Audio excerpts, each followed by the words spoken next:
कुरान जलाया, वो तो जलाएगा, उसे तो नफरत है, बुग़्ज़ है, मुसलमानों से जलन है, वो तो करेगा। उसने पहले भी किया, अब भी कर रहा है, बाद में भी करेगा। सवाल ये है, तुझे तो कुरान से मोहब्बत है, तूने कुरान के लिए क्या किया? अपने बच्चों में से कितने बच्चों को कुरान का हाफिज बनाया? कितनों को कुरान का कारी बनाया?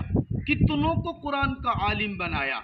अगर तूने आलिम नहीं बनाया बल्कि उलमा के खिलाफ जुबान इस्तेमाल की, कुर्रा के खिलाफ जुबान इस्तेमाल की और उनके ऊपर ताने कसे, फिर मैं पूछ सकता हूं ना, तुझ में और उसमें फर्क क्या हुआ? मेरे दोस्त, पोस्टें करने से गुजारा नहीं चलेगा। मैदान में आ, बच्चों को कुरान का हाफिज बना और कारी बना के उसके मुंह पर तमाचा मार। बता कि तेरे सीने में बुग़्ज़ है, तू जला के इजहार कर।